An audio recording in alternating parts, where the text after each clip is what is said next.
do, and the woman said, he might get the white worm. But I never got the white worm, whatever that was. And he Pinworms. Wait, he got tired of telling the story. She leaned toward the mic. She might have a real question. I did get worms once. You did? White worms from Did you have to hold a glass of milk out and then grab it and pull it out out of your mouth? No, they were just little, and they lived under my fingernails and in my butt. Wow. No, they didn't. Yes, pinworm. Or they yeah, they do. I thought you had to wear that thing in your head. That's ringworm. That's a look. You had cooties. I got that. Why did I never hear this story before until now? Yeah, what did you get him wearing? How old last week? That'd be great if you said that. I have them now. 6th grade, I think. 6th grade. And the nurse, did it spread through the school? Or? I don't know. Well, you didn't hear. You weren't ostracized. Yeah, we took care of it. Were you just scratching your ass all the time, and that's how they got into your finger? Probably.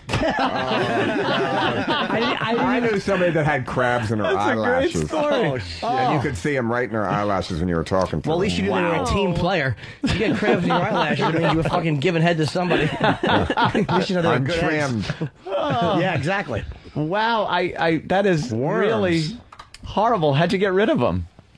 I can't remember. They just left after a while. I did go to the doctors. I know that. Yeah, well, I would hope so. Medicine, I would hope. Yeah, I would gather some medicine. But is it like a pill, or do you have to dip your ass in something? Or you have to put fish in your pants until they eat all the worms?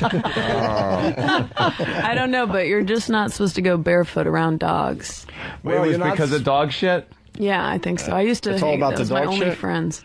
Well, we're back to dog shit. How about a real question? I know, you're never going to Now she's feeling comfortable. She shared, so now she could ask John Waters a question. Were you happy with Pecker? Yeah, I made Pecker. Yeah, I mean, so I was happy with it. Yeah, the movie plays on television in most of mine.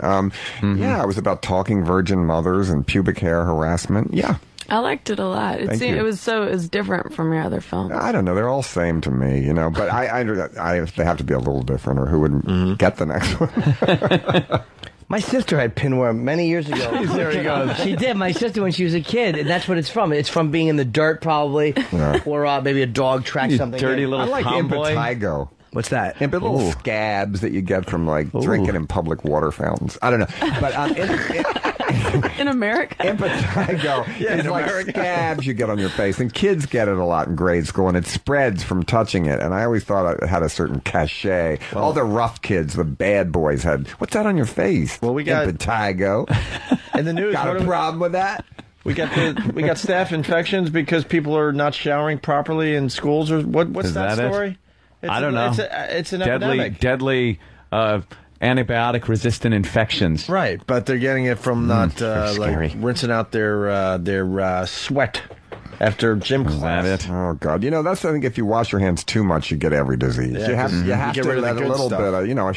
bit of, a vaccination is a little bit of the disease. Yeah, you need a little of it. You need a little filth in your life. That's what that is, though. But that hand washing shit, that's all like third grade molested issues. Just get rid of those problems. Get rid of those problems. Yeah. That's they're washing their problems. Really? Yeah, that's why they're doing that. Get rid of problems. Even if I go on the New Jersey Turnpike, if I drive to New York, in the men's room, you see dads washing their hands after just taking a pee, as if they had just performed an operation or something. Is their penis that dirty? I mean, they're sitting there with their sleeves rolled up, like washing for an hour after just taking a quick pee. I'm with you. I don't wash after a quick pee. Yeah, I mean, did they pee on their hands? I don't get it. You know, are they? What happened? Well, I can understand washing your hands needn't to the elbow. Not after you pee. Why? But after you pee? Your dick is the cleanest part on your body. Absolutely. Dr. Hughes, where did you find that out? Because your dick's not rubbing around all day long. How is it the cleanest part of your body? Think about it. It's covered up in a sweaty area. After you shower, what else? Right near the shithole. You shower, what else you doing with it on a normal day? Maybe you've had anal sex and then there's little worms on your penis. It depends on who you're having anal with. Cute story. Sometimes do you ever run the water but you don't wash your hands so that other people don't think you're dirty? Yeah, I've seen that a lot. If they're in the stall, they just hear you and they saw you walk in. But nowadays, you don't really look near a stall. No, don't look. Right, don't tap your foot. Yeah. Don't reach who under. Would? Here's the thing, what I want to know about that case. Larry I know Craig. Is when I was young, perverts, what they did in bathrooms, one sat on the toilet, getting blown. And the blowee, the one that came in, always bought 2 shopping bags. So you put your leg in each shopping bag. Did he have shopping bags with him? This is an unanswered question in this case. Yeah, if he did, good luck. The shopping bag gag is fantastic. You stood from underneath, you look through the stall, you just saw the 2 feet of humans and 2 shopping bags. The other person standing with their feet in a shopping bag, so you can't see there's 2 people in a booth. There's other stuff in them too, like cans of beans. But I've been in those bathrooms. I mean, how could you really have sex? There's families. There's so many people coming from one of the stalls. What's that going on over there? I mean, any kind of sex, even making out, you could hear the stench. Well, so I just in think, there too to have to deal with. What's going on over there? Banging up against the stall and everything. It's probably quiet though. All you hear is the mouth and the gentle the legs leaning against the bag. You know, like reaching into a paper bag to pull an apple out. That's all you hear. Just a little crinkle. You sure did sex that up, Jimmy. As you lean forward, your shins hit the bag. I've been on an airplane and opened the door and they didn't lock it and somebody was jerking off and I froze and he froze and I just closed the door and then I sat down and he finished. He took a long time and came out. You got to put that bolt all the way over. You know, if you put it halfway, the light half comes on. Don't do that. If you're planning on any sort of elimination. That guy really had a fucking jerk off. It was a long flight. Yeah. Would you have been creeped out if you opened the door and he said, finally? Well, I don't know. I have a friend that says he always gets laid in the first class lounge. I said, you do? I never see anyone cute. They're all fat businessmen.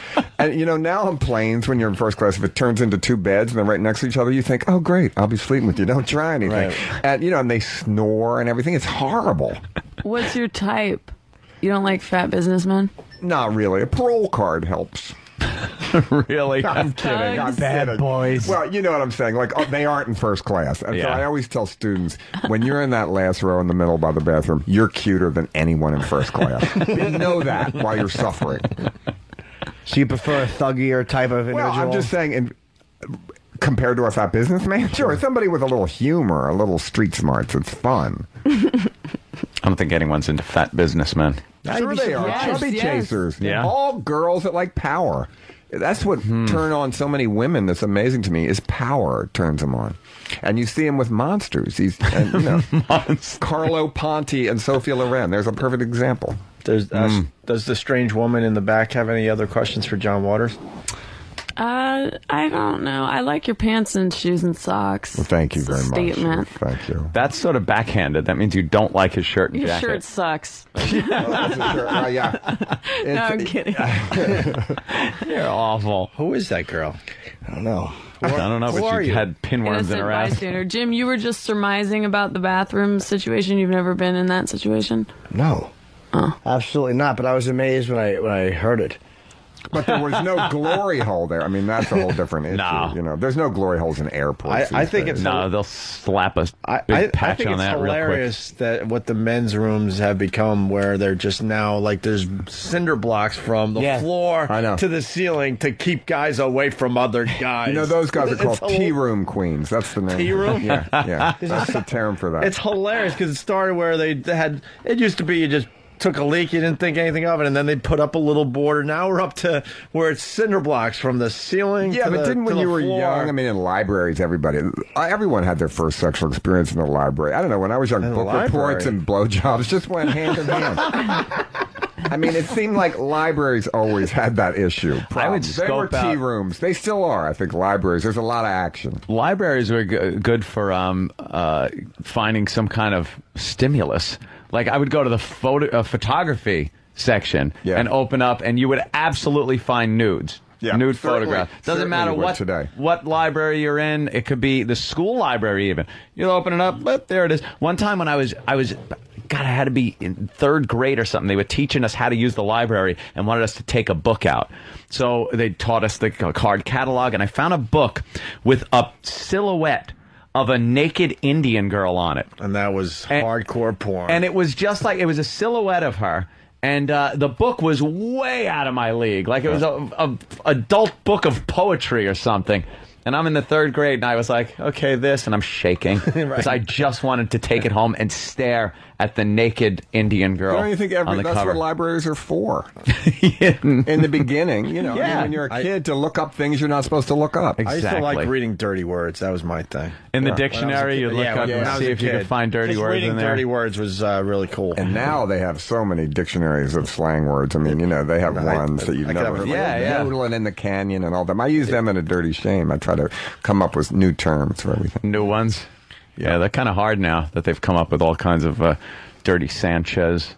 Yeah. Yodeling in the canyon. Different ones for cunnilingus. There's a lot. Yeah. Sneezing in the cabbage. There was a lot of good ones. I like that one. You come up with that one? No, I have a dictionary. There's a great book called The Book of Filth that has great terms for everything. Yeah, that's really funny. Stranger, anything else? Well, I think I'm surprised that you sound sort of conservative in a way, like sort of that you're grossed out by the prostitution and you don't like watching violence and stuff. No, I don't. Yeah, maybe I am. You know, I'm not. I don't like real violence, and I love fake violence. I like prostitution if they're in control of it themselves. I don't, you know, so basically I do have maybe limitations to my debauchery. Are people surprised by that? Like when you're I don't know if you're involved with someone, but like when you're dating or making friends, are people surprised by your... No, I don't think they are because, you know, I'm a filth elder. I'm trying to be a good, bad example for young people. And so... I don't know that they're surprised. They may be. I think more a long time ago, like when Pink Flamingos first came out and I'd go to colleges, they'd pick me up at the airport with so much drugs and everything. I think, oh my God, I'm on a lecture tour here. You know? I really can't stay out till 5 in the morning. So maybe them, but not so much now, I think. Yeah. We got to get John out of here. It's amazing when they think you're going to be a real pig and all you want is a frappuccino. No, not fat, please. Yeah. Figure. What's the big plug? Of course, This Filthy World is out on DVD, available in stores now and on Amazon.com. Okay. Oh, yeah, I should have read the next line. Next Tuesday, October 30th. I'm going to check that out, actually. Absolutely. I think you're going to laugh. I thought I was going to watch this. I thought you were in tomorrow. I'm really annoyed because I thought we had George Carlin today and you tomorrow, so I didn't watch this yet. Look at the cover. It has the most hideous, hilarious painting of me. That I like really it. That makes is me laugh. really it's like creepy. Director of the Dam. Yeah. Right. It's a funny one. Makes me laugh. John, you were very interesting. I got to tell you, I don't know much about your work. I just always knew, oh, it's that guy. Yeah, I knew your I knew your name and all that, but I didn't. If someone actually said, "What did John Waters do?" I after Divine, I'd be like, "Die," and then there was I don't know. But you know what? Now I'm going to check out a bunch of your stuff after talking to you today. And John is doing some signings. They asked us to plug, which of course we will. Personal appearance at DVD signing events in New York. It's going to be a Wednesday, November the 7th. So just write that down because it's obviously not in the next couple weeks. And in Los Angeles, along with Jeff Garland, who directed this from Curb Your Enthusiasm. Directed This Filthy World. Yes. Right, just to make sure. November the 9th. And the New York event's going to take place at 6 o'clock at a Borders. That's, again, Wednesday, November 7th. It's at the Madison Square Garden, one that I did my book signing at if anybody was there. How was it when you did it there? It's all the commuters? Yeah, you got a lot. It was much better than I thought. I was terrified. It was just going to be me and 50 people running by for a train ignoring me. But it was actually, actually good. It was good. Yeah, it was really signing, good. yeah. And also the Los Angeles signing will take place at 7 p.m. at the Barnes & Noble at the Grove at Farmers Market. They should reword this. This is weirdly worded. Because they list both the date, and then they list, like, your travel plans, and then, like, it'll be at the Borders, but then again, not the one. It'd be actually easier if they listed the bookstores it wasn't at. Right. But Carousel he will not be appearing. Yes. Do you have a website? I don't, but there's a great one called Welcome to Dreamland that somebody else does a great job of it, and I encourage it, but it is not mine at all officially. Okay. I want to be harder to reach. Nice plausible deniability there. Oh, that's no big deal. Thank you. Yeah, John Waters. Really fun, man. The great John Waters, yes. Thank you very much. This was a pleasure, sir. See you again. All right, it's Opie and Anthony.